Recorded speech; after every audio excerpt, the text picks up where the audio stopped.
I know you want to cry. I don't wanna walk away, wait till we faster. Walking straight without gesture. I know. There we go. All right, I'm Lieutenant Colonel retired Jason Jackson. I was a B-1 Weapons Systems Officer. I was an aide de camp. I was a strategic planner in the Pentagon at the Headquarters Air Force. Commander twice of Tactical Air Control Party units, and a war planner down at CENTCOM in MacDill Air Force Base. So how do you become an Air Force navigator?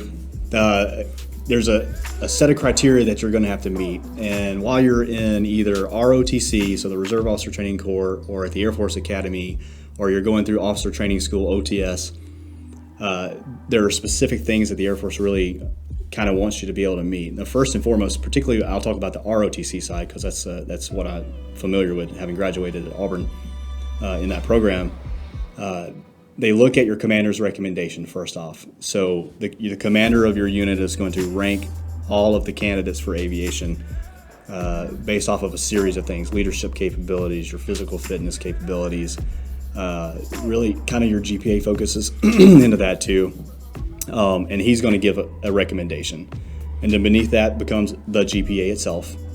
And beneath that is a thing called an Air Force Officers Qualifying Test, AFOQT, which is very much like taking the SAT again. It's about a 4-hour test, if I recall. It's long. I was exhausted. And it focuses anywhere from verbal to math to spatial orientation questions, very aviation-related questions.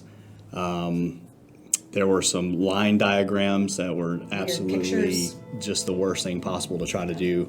But based off of the score from your AFOQT, it'll break it down into certain segments, and they'll have a pilot segment, a navigator segment, and then they'll have, I think, a series of other things just beneath just a basic officer qualification. The higher you can score in the pilot or the navigator section also goes into the equation on whether or not you'd be selected. Particularly for the nav, the requirement is a little bit lower than it is for a pilot, but honestly not by much. Mm-hmm. So it just really becomes a competitive edge for this, what I'm going to talk about in college. You got to compete against your peers and try to be the best that you can be at it.